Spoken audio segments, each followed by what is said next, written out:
जी अस्सलाम वालेकुम, क्या हाल है सब लोग? खैरियत से? इमरान खान साहब ने एक बार फिर ट्वीट कर दी कि अगर मुझे और मेरी बीवी को कुछ हुआ तो जिम्मेदार जनरल आसिम मनीर साहब होंगे।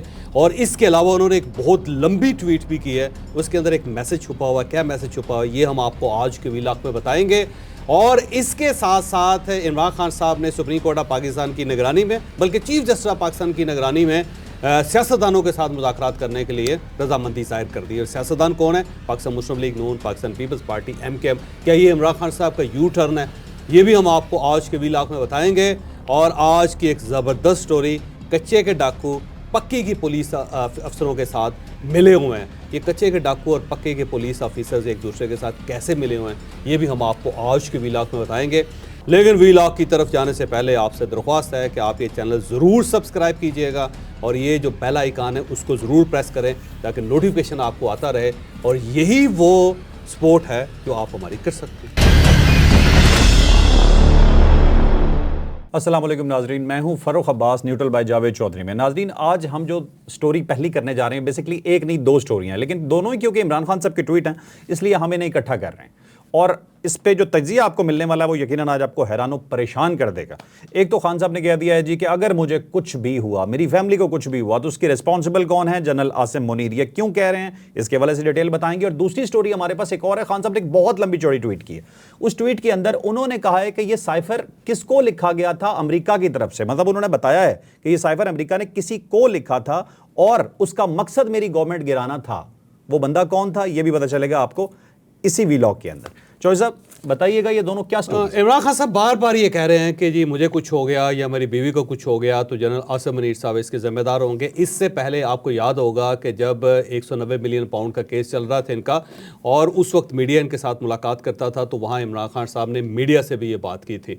और उस वक्त क्योंकि इनडायरेक्ट थी, लेकिन इस बार उन्होंने बाकायदा ट्वीट कर दी। और ये ट्वीट पाकिस्तान तहरीक इंसाफ के अपने ऑफिशियल पेज से रिलीज़ हुई है और अब ये प्रॉपर वायरल है। कल रात उन्होंने की और उसके अंदर उन्होंने बाकायदा नाम ले लिया। इसमें दो कंपोनेंट है इसके। एक तो ये है कि इमरान खान साहब को ये खदशा है कि इन्हें या इनकी बीवी को कुछ हो सकता है, और दूसरा उनका ये कहना है कि ज़िम्मेदार जो है जनरल आसिम मनीर है। और ये सिर्फ एक बार नहीं कह रहे, ये मुसलसल एक नैरेटिव क्रिएट कर रहे हैं। जिस ट्वीट का आप जिक्र कर रहे हैं उसके अंदर बड़ी तफसील के साथ उन्होंने जो पुरानी ट्वीट थी जिसके अंदर उन्होंने गद्दार कौन का टाइटल दे के उसको रिलीज़ किया था, जिसके अंदर एक वीडियो भी थी जो बड़ी कंट्रोवर्शियल हुई। और उसके बाद FIA जो थी उसके साथ उनकी तफ्तीश भी हुई इमरान खान साहब की। बल्कि उस ट्वीट के अंदर भी उन्होंने लिखा हुआ है कि मैंने FIA से कहा था कि आपको साइफर केस बनाने पर मुझसे माजरत करनी चाहिए। इसका वाक़या ये है कि जो टीम वहाँ पर गई थी, दो लोगों की टीम थी। एक तो डायरेक्टर हैं जिनका नाम अयाज़ है, और अयाज साहब जो है पहले साइफर केस की इन्वेस्टिगेशन भी इन्होंने की थी, और इसके बाद अब वो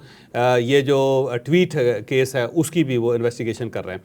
जब वो इमरान खान साहब के सामने बैठे, उससे पहले 2 बार गए थे तो इमरान खान साहब ने मिलने से इनकार कर दिया था। जो तीसरी बार गए तो इमरान खान साहब के 2 वकला भी सामने बैठे हुए थे। एक इंतज़ार हुसैन पंजोता थे और दूसरे चौधरी ज़हीर अब्बास थे। तो उनकी मौजूदगी में जब ये टीम गई तो इमरान खान साहब ने देखते ही अयाज साहब से कहा कि आपको तो सबसे पहले मुझसे माफ़ी मांगनी चाहिए कि आपने एक साइफर केस बनाया था जिसे इस्लामाबाद हाई कोर्ट ने उड़ा दिया, और अब मैं उसके अंदर रिहा हो चुका हूँ, बाइज़्ज़त बरी हो चुका हूँ, तो सबसे पहले तो मुझसे माफ़ी मांगे। तो डायरेक्टर ने कहा कि सर ये हमारा काम है, हम तो ज़ाहिर इन्वेस्टिगेट करके मामलात को आगे भेज देते हैं, फिर उसके बाद प्रोसिक्यूशन का मसला होता है, वो attorney general advocate general of Punjab वो देखते हैं, तो हम तो उसके बाद फ़ारिग हो जाते हैं। हमारा तो अब कोई इशू नहीं होता उसके अंदर, और ना ही हम आपके ख़िलाफ़ हैं, बल्कि हम तो आपका बड़ा एहतराम करते हैं। आप हमारे बड़े भी हैं, दूसरा ये कि आप पाकिस्तान के लीडर भी हैं, तीसरा आप साबिक प्राइम मिनिस्टर भी हैं, तो तीनों हैसियतों से हम आपका बड़ा एहतराम करते हैं। तो इमरान खान साहब के साथ बड़ी तहज़ीब के साथ पेश आए दोनों अफसर वहाँ पे। और इमरान खान साहब ने 1 घंटा वहाँ पे तकरीर की थी, ठीक ठाक की, और 1 घंटा वो तकरीर सुनते रहे और उसमें से कुछ नोट्स और कुछ पॉइंट्स भी लेते रहे। तो इमरान खान साहब ने बाद में ट्वीट के अंदर भी जिक्र किया कि मैंने उनसे कहा था कि आपको माफ़ी मांगनी चाहिए। तो ये एक्चुअल वाक़या इस तरह हुआ था कि अयाज़ जो वहाँ पे डायरेक्टर, उनसे इमरान खान साहब ने कहा था कि आप माफ़ी मांगे। बहरहाल अयाज़ ने माफ़ी नहीं मांगी थी, और इमरान खान साहब को इसके ऊपर वट भी बहुत है कि उसने माफ़ी क्यों नहीं मांगी, इसलिए उन्होंने ट्वीट खड़का दी। फिर उस ट्वीट के अंदर उन्होंने कहा कि ये जो साइफर था ये जनरल बाजवा साहब के नाम आया था। तो एक नया इंकशाफ है कि ज़ाहिर साइफ़र तो वजारत ख़ारजा के अंदर आया था और उसे सेक्रेटरी ख़ारजा से फ़िल्टर हो के आगे पहुंचाया गया था, वो DGISI के पास भी गया था और उसके बाद फिर आर्मी चीफ़ के पास भी गया था और इमरान खान साहब के पास भी गया था। लेकिन इस बार वो ये कह रहे हैं कि ये साइफ़र लिखा ही जनरल बाजवा के नाम था, जबकि वो साइफ़र किसी और ने नहीं लिखा था, वो हमारे एम्बेसडर ने लिखा था और एम्बेसडर ने लिख के दफ्तर ख़ारजा भिजवाया था और जो एड्रेस किया गया था वो सेक्रेटरी ख़ारजा को किया था, जो अमूमन होता है इस सारे मामले में।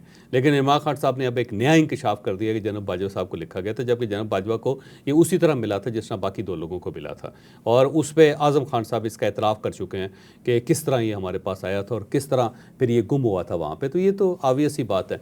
फिर इमरान खान साहब ने इसके अंदर ना एक और पॉइंट उठाया, जो बाद में लीमा खान साहबा जो उनकी हमशीरा हैं, उन्होंने सोशल मीडिया की टीम के साथ बात करते हुए उन्होंने भी ये पॉइंट उठाया था और मैं आपको बड़ी डिटेल के साथ बताता हूँ कि वो पॉइंट क्या था।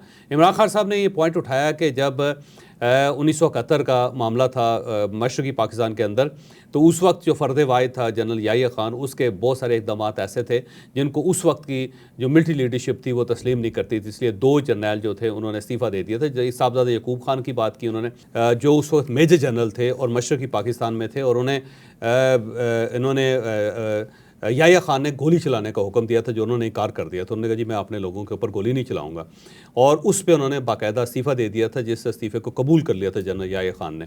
और उसके बाद साहबजादा यकूब खान ने जब फ़ौज छोड़ी तो फिर वो डिप्लोमेसी में आ गए और वो बड़े अच्छे डिप्लोमेट बने और बड़े वर्ल्ड लेवल पे डिप्लोमेट बने। एक तो वज़ीर ख़ारजा भी रहे और दूसरा वो बहुत सारी गल्फ़ की स्टेट्स हैं और अरबी मुल्क हैं और थोड़े से ईस्टर्न यूरोप के मुल्क हैं जो वहाँ पे रूलर्स थे, उनके ट्यूटर भी रहे हैं। वो बाद में उनको डिप्लोमेसी पढ़ाते भी रहे, जाके पर्सनल ट्यूटर रहे हैं वो बहुत सारी जगहों पे।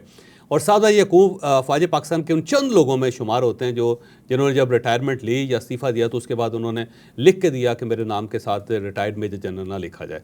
तो एक तो उन्होंने, दूसरे एडमिरल एहसान थे जो जिनका ताल्लुक नेवी के साथ था, उन्होंने इस्तीफ़ा दिया था। तो इमरान खान साहब ने दोनों का हवाला दिया, दोनों के नाम लिखे और उस पर कहा जी उस वक्त की जो फ़ौजी क़यादत थी, उस वक्त जो जूनियर लोग थे या उसके जो स्वार्डिनेट्स हैं, उन सब ने ऑपरेशन की वजह से मुखालफत करके बाकायदा इस्तीफ़े दे दिए थे। अब ये एक स्टोरी यहाँ पे। अब उसके बाद अलीमा खान साहबा की स्टोरी पे आते हैं। अलीमा खान साहबा ने जो सोशल मीडिया की टीम से बात की, उन्होंने कहा एक तो इमरान खान साहब अपनी सोशल मीडिया टीम के बारे में बहुत कंसर्न है, उनसे बड़ा प्यार करते हैं और उनके ख़िलाफ़ अगर कोई बंदा बात भी करे तो वो बहुत माइंड कर जाते हैं और वो हमेशा उनको नंबर 1 पे रखते हैं और अपने सियासी भाइयों को और दूसरे लोगों को पीछे रखते हैं। और दूसरा उन्होंने कहा जी मेरी जब इमरान खान साहब से बात हुई तो इमरान खान साहब ने ये हवाला दिया कि उस वक्त भी बहुत सारे जो मतहत अफसर से उन्होंने इस्तीफ़े दिए थे। तो इमरान खान साहब और अलीमा खान साहब अगर इन दोनों की स्टोरीज़ को जोड़ के देखें तो ऐसा महसूस होता है कि इमरान खान साहब ये चाहते हैं कि फ़ौज के अंदर रिवोल्ट हो और अब वो लोग जो जनरल आसिम मनीर साहब के साथ इत्तफाक नहीं कर रहे हैं उन सबको इस्तीफ़ा देना चाहिए। तो वो बेसिकली एक म्यूटनी क्रिएट कर रहे हैं। तो ये जो इनकी दूसरी ट्वीट है और उसके साथ साथ अगर आप अलीमा खान साहबा का वो क्लिप देखें तो ऐसा लगता है कि इमरान खान साहब फंसते चले जा रहे हैं, क्योंकि उन्होंने कह दिया है कि वो ये चाहते हैं कि जूनियर ऑफिसर जो हैं वो बाकायदा यहाँ पे इस्तीफ़े दें। तो ये एक नई चीज़ है। एक तो जनरल बाजवा के लिए उन्होंने नया फार्मूला बता दिया, दूसरा वो चाहते हैं कि यहाँ पे जूनियर जो जनरल्स हैं या ब्रिगेडियर्स हैं वो मुस्ताफ़ी हो जाएं जो ख़तरनाक हैं। तीसरा उन्होंने कह दिया कि जनरल आसिम मनीर साहब ज़िम्मेदार होंगे। तो इमरान खान साहब बाकायदा फ़ौज को दीवार के साथ लगाना चाहते हैं, अफवाज पाकिस्तान को नहीं बल्कि वो अफवाज पाकिस्तान की जो क़यादत है उसको दीवार के साथ लगाना चाहते हैं। और उनका ख्याल ये है कि अगर ये प्रेशर पुट करेंगे तो ये कामयाब हो जाएंगे, जबकि ये भूल जाते हैं कि थर्ड वर्ल्ड कंट्री है और यहाँ पे स्टैब्लिशमेंट के बगैर आप कुछ नहीं कर सकते। और दूसरी, अगर आप स्टैब्लिशमेंट ख़त्म कर देंगे तो यूगोस्लाविया की तरह फिर 7 मुल्क बन जाएंगे ये। तो आप को स्टैब्लिशमेंट के साथ ही चलना होता है, क्योंकि इस्टेब्लिशमेंट एक बॉन्डिंग फोर्स होती है उस सारे मुल्क के अंदर, क्योंकि ये अमेरिका या यूरोप नहीं है कि जिसके अंदर और बड़ी बॉन्डिंग फोर्सेस है। यहाँ पे सिर्फ एक ही है बॉन्डिंग फोर्स, उसको इस्टेब्लिशमेंट कहते हैं। इस्टेब्लिशमेंट गई, पाकिस्तान गया, फिर ये 7, 8, 9, 10 मुल्क मिल जाएंगे जो हम अफोर्ड नहीं कर सकते। तो आप उसको ब्रेक नहीं कर सकते, आपने उसके साथ ही चलना होता है। तो इमरान खान साहब को कोशिश करनी चाहिए कि वो एक दरमियान का रास्ता निकाल के अपनी स्पेस क्रिएट करके इनके साथ चलें, फिर ही इमरान खान साहब चल सकेंगे, क्योंकि इस मुल्क ने चलना है। ठीक है, इसमें मैं क्वेश्चन करना चाहता हूँ आपसे कि आपने भी ये कहा कि मतलब ये खान साहब ये प्रेशर पुट कर रहे हैं, तो जनरल आसिम मुनीर का नाम लेना सिर्फ प्रेशर पुट करने के लिए, इसका हकीकत से कोई ताल्लुक नहीं? मेरा ख्याल है प्रेशर पुट कर रहे हैं। अब ज़ाहिर है इमरान खान साहब जेल के अंदर हैं और वहाँ पे जो बुशरा बीबी वो भी जेल के अंदर है, और अगर खुदा ना खास्ता उनको वहाँ पे कुछ हो जाता है तो आप ये कैसे कह सकते हैं कि आर्मी चीफ इसके अंदर मुलव्वस थे? ये तो मेरा ख्याल है ज़्यादती और बहुत कबल वक्त है, क्योंकि अगर अफवाज पाकिस्तान ने नुकसान पहुँचाना है तो उनके पास तो बड़े ऑप्शन है। ये तो नहीं है कि इमरान खान साहब को जेल के अंदर ही मार देंगे वो। ठीक है, हमारा अब नेक्स्ट टॉपिक है जी, बहुत इंपॉर्टेंट टॉपिक है। इमरान खान साहब एक खत लिखने जा रहे हैं जजों की एडवाइस पे, लेकिन खत के अंदर उन्होंने एक शर्त ऐसी रख दी है, एक अजीब व गरीब सी शर्त है कि वो देख के ऐसे लगता नहीं है कि वो वाकई ही किसी पॉलिटिकल पार्टी से मुज़ाकरात करने चाह रहे हैं। ज़रा बताइएगा क्या ये सब कुछ। देखिए, इमरान खान साहब ने अपनी जो लीगल टीम है उसको कह दिया है, उसको डायरेक्शन दे दी है, उनको पॉइंट्स भी लिखवा दिए हैं कि आप एक ख़त तैयार करें और वो ख़त आप चीफ जस्टिस ऑफ पाकिस्तान को भिजवाएं, और उस ख़त में ज़िक्र करें कि जो नैब तरामीम का केस चल रहा था उसमें आपने कहा था, बल्कि ज़्यादातर मोअज़्ज़ज़ जजेस ने कहा था, जिसमें जस्टिस मंदू खैल भी शामिल हैं, कि आपको सियासतदानों के साथ मुज़ाकरात करने चाहिए, क्योंकि अगर पाकिस्तान को कुछ हो गया तो ज़िम्मेदार हम नहीं होंगे, आप ज़िम्मेदार होंगे इसके। तो उन्होंने कहा कि इस नुक्ते को उठाएं, और उन्होंने कहा जी आपने डायरेक्शन दी और हम इसको कबूल करते हैं, और आपकी डायरेक्शन के मुताबिक हम तमाम जो पॉलिटिकल पार्टीज़ हैं उन सब के साथ डायलॉग शुरू कर रहे हैं। और उसकी वजह यह है कि मुल्क के माशी हालात ठीक नहीं, मुल्क के सियासी हालात ठीक नहीं, तो मुल्क के सियासी हालात ठीक करने के लिए, माशी हालात ठीक करने के लिए हमने ये फ़ैसला किया है कि एक ग्रैंड डायलॉग किया जाए, लेकिन उसके साथ 3 हमारी शर्तें भी हैं। एक तो शर्त यह है कि ये जो फॉर्म 45 है उसको ओपन किया जाए, ताकि एक अदालती कमीशन बने जो फॉर्म 45 को देखे, फॉर्म 47 को देखे, और उसके अंदर जो गड़बड़ है उसको ठीक किया जाए। और दूसरा ये है कि गवर्नमेंट जो है हमारे मैंडेट को तस्लीम करे, और 180 सीटें हमारी हैं वो हमें दे दी जाए, मखसूस सीटें भी हमें वापस मिल जाएँ, और इसके साथ साथ ये जो 9 मई के लोग हैं उन सब की रिहाई का बंदोबस्त किया जाए, और फिर हमारी जो पार्टी है उसको ज़ाहिर है बड़ा टाइट किया जा रहा है, तो उसको लूज़ किया जाए ताकि हमारी पार्टी जो है उसको ज़्यादा नुकसान ना पहुँचे। तो जो शर्तें हैं मेरा ख्याल है वो बड़ी तगड़ी शर्तें हैं। अब एक गवर्नमेंट बनी हुई है, बैठी हुई है, और आप उससे ही कह रहे हैं कि हम आपके साथ मुज़ाकरात उस वक्त करेंगे जब आप ये गवर्नमेंट छोड़ देंगे। तो भाई अगर वो गवर्नमेंट छोड़ देंगे तो मुज़ाकरात आप किसके साथ करेंगे? दूसरा, फिर गवर्नमेंट क्यों मुज़ाकरात करेगी आपके साथ जिसके बाद आपने उसका घोड़ा छीन लेना है? एक बंदा घोड़े के ऊपर बैठा हुआ है, आप कह रहे हैं कि ठीक है जी आपके साथ मुज़ाकरात ठीक है, लेकिन आप घोड़े से नीचे उतरें और घोड़ा मेरे हवाले कर दें। तो पहले अगर आपका मुतालबा मान लिया तो फिर मुज़ाकरात किस चीज़ के होंगे? तो मेरा ख्याल है इमरान खान साहब वो गोंगलुओं के ऊपर से मट्टी झाड़ रहे हैं, और सुप्रीम कोर्ट ऑफ पाकिस्तान को ज़रा प्रेशराइज करना चाहते हैं कि जी हमने आपकी तजवीज़ मान ली, लेकिन अब इनसे भी मनवाएं, गवर्नमेंट से भी, कि वो हमारी शर्तें माने। तो गवर्नमेंट से क्यों शर्तें मनवाई जाएगी? और मेरा नहीं ख्याल कि चीफ जस्टिस ऑफ पाकिस्तान इस काम में पड़ेंगे, तो वो डेफिनेटली कहेंगे कि जनाब आप ये ख़त हमें लिखने के बजाय आप प्राइम मिनिस्टर को लिखें। तो मेरा ख्याल ये है कि सुप्रीम कोर्ट ऑफ पाकिस्तान की तरफ से जो एक विजिबल जवाब हो सकता है, एक वाइजली जवाब हो सकता है, वो यही है कि जनाब आप ये ख़त हमें ना लिखें, आप पॉलिटिकल पार्टीज़ को लिखें, आप बिलावल भुट्टो को लिखें, आप मियां नवाज शरीफ को लिखें, आप मौलाना फजलुर रहमान को लिखें, और आप डॉक्टर फारूक सत्तार को लिखें, तभी मामलात आपके चल सकते हैं, वैसे नहीं चल सकेंगे आपके। अच्छा, अब इन्होंने एक बात की, ऐसी एक शर्त है बड़ी इंपॉर्टेंट इसके अंदर, उन्होंने कहा जी कि मैं मुज़ाकरात उसी से करूंगा जो इकोनॉमी ठीक कर सके, मुल्की हालात बेहतर कर सके। तो इस शर्त के पीछे तो वो कहेंगे भाई ये कोई भी पार्टी नहीं कर सकती, मैं बात ही नहीं करता। फिर तो IMF के साथ मुज़ाकरात करने चाहिए उनको ही। IMF या अमेरिका के साथ मुज़ाकरात करें कि मैं अमेरिका के साथ मुज़ाकरात करूँगा या चाइना के साथ करूँगा या फ्रांस के साथ करूँगा जो पाकिस्तान की इकोनॉमी ठीक कर सकते। सऊदी अरब को भी शामिल कर लें, कतर को भी शामिल कर लें। एक छोटा सा शरारती सा सवाल आपसे और करना चाह रहा हूँ, 180 सीट्स वाकई हैं PTI की? वो PTI क्लेम करती है, PTI क्लेम करती है, लेकिन जो उन्होंने एप्लीकेशंस दे रखी हैं उसमें तो 157 बनती हैं। अगर उन सबको मिला लिया जाए तो वो 180 तो उन्होंने क्लेम ही नहीं की, लेकिन कहें वो बार बार ये रहे। ठीक। नाज़रीन, हमारा आज लास्ट टॉपिक बड़ा इंपॉर्टेंट है, मज़ेदार तो नहीं कहूँगा, दुख वाली बात है कि कच्चे के डाकू पक्के के डाकू हम कहते रहते हैं, आजकल ये नई एक इस्तिलाह शुरू हो गई है। डाकुओं के हवाले से आपको ये बताएं जी कि पंजाब पुलिस की एक रिपोर्ट मंजर आम पे आई है। उस रिपोर्ट के अंदर हमें पता चला है कि पुलिस के एहलकार डाकुओं से मिले हुए हैं, वहाँ का जो लोकल काश्तकार है उससे भत्ते लिए जाते हैं पुलिस के जरिए। डिटेल क्या है पूछते हैं। वो आपको शेरशाह सूरी याद होगा, शेरशाह सूरी ने यहाँ पे एक GT रोड बनवाई थी, पूरे सब कॉन्टिनेंट को कनेक्ट किया उसने। सहसराम एक जगह है बंगाल के अंदर, वहाँ से वो स्टार्ट हुई और उसके बाद वो काबुल तक जाती थी, एक बड़ी सी, और उसने उसको ना 10-10 किलोमीटर 10-10 माइल या 10-10 कोस में तकसीम किया था, और उनका उसने एक वाली रखा हुआ था। अब वो 10 कोस के अंदर अगर किसी जगह चोरी हो जाती थी ना, तो वो चोर नहीं पकड़ता था, वो उस वाली को पकड़ लेता था और उसकी गर्दन उतार देता। अच्छा। क्योंकि उसका ये कहना था कि जब तक वाली चोर के साथ ना मिले चोर चोरी नहीं कर सकता। तो सेम इसी तरह पुलिस का फिनोमेना याद रखें कि जब तक पुलिस की प्रोटेक्शन ना हो पाकिस्तान के अंदर, बिलखसूस पंजाब के अंदर जुर्म नहीं हो सकता।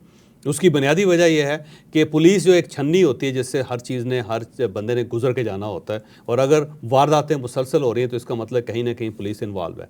तो अब ये पाकिस्तान एक डेमोक्रेटिक मुल्क है और हम ये कहते हैं कि हमारी रेट है पूरे पाकिस्तान के अंदर।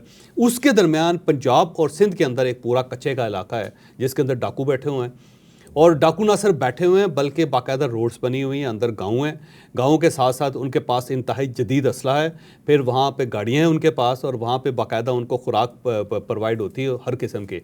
तो वो तो बल्कि शहरों के अंदर ऑर्डर करते हैं और फूड पैंडा के जरिए वहाँ पे खुराक मंगवाते हैं, खाना मंगवाते हैं, और वहाँ पे वो बारबेक्यू एंजॉय कर रहे होते हैं। और फिर उसके बाद वहाँ पे लोगों को अगवा किया जाता है। लोगों को अगवा करने के बड़े टेक्निक, उनके रैकेट्स हैं पाकिस्तान के मुख्तलिफ शहरों के अंदर, कराची के अंदर है, कोई लाहौर के अंदर है, कोई रावलपिंडी के अंदर है। वो सस्ती गाड़ियों देने का ऑफ़र करते हैं, कोई नौकरियां देने का ऑफ़र करते हैं, और इसके अलावा किसी की गाड़ी चोरी हो जाए उनको फ़ोन करते हैं, जी आपकी गाड़ी यहाँ हमारे पास है तो आप हमें 2 लाख रुपए दे अपनी गाड़ी ले जाएं। तो वो बाकायदा उनके पास सारी इंफॉर्मेशन होती है। फिर कोई हनी ट्रैप्स हैं कराची वगैरह के अंदर, ख़वातीन किसी को बाकायदा ट्रैक करती हैं, उसके साथ बातें करनी शुरू कर देती है, फिर उसको आस्ता आस्ता बुलवाती है किसी जगह पे, वहाँ पे डाकू बैठे होते हैं, बंदे को पकड़ते हैं और उसको फिर बोरी के अंदर बंद करके या फिर उसको संदूक के अंदर बंद करके उसके अंदर सुराख करते हैं ताकि हवा अंदर जाती रहे, और उसको नंगा करके उसके अंदर डाल देते हैं कि ताकि वो भाग ना सके किसी जगह, और उसको गाड़ी पर रख के वो कच्चे के इलाके में ले जाते हैं, और वहाँ पे फिर बाकायदा उसकी वीडियो बनती है, वीडियो बना के फिर वो वायरल करते हैं, उसके बाद लाहिकीन पैसे देते हैं, वो अपना बंदा छुड़वाते हैं। तो ये सारा काम जो है पुलिस की मर्ज़ी के बगैर नहीं हो सकता।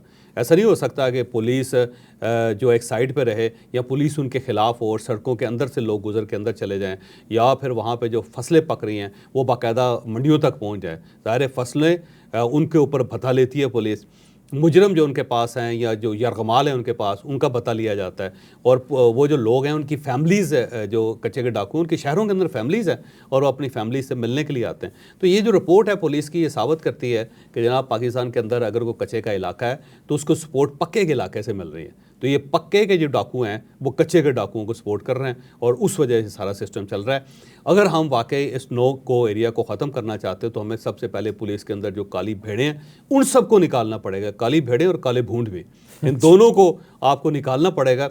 फिर जाके ये कच्चे का इलाका जो है साफ़ होगा, वरना उनके पास तो स्कर्ट मिसाइल तक हैं, वो इंतहा दर्जे के अफगानिस्तान से उन्होंने इम्पोर्ट किए हुए हैं। अच्छा। और बाकायदा उनको टेक्निक्स का पता है कि कैसे मिसाइल चलाते हैं, और क्योंकि वहाँ पे असले की सप्लाई है, फिर नए डाकू वो क्रिएट कर रहे हैं। ऐसा लगता है वहाँ पे एकेडमीज बनाई हुई उन्होंने। अच्छा। और ये क्रिकेट एकेडमी हमारी काम नहीं करती जितना कच्चे के डाकुओं की एकेडमी काम कर रही है वहाँ पे। वो नए नए डाकू क्रिएट कर रहे हैं, 14-14, 15-15 साल के बच्चे होते हैं और उन्होंने गंदी सी शलवारें पहनी होती है, गंदी सी कमीज़ें पहनी होती है, सामने मिसाइल होता है, उसको चला के साथ वीडियो बनाते हैं, उसको कहते हैं ये लें ए ठुकिया ठा, इस तरह करके आपने देखा होगा।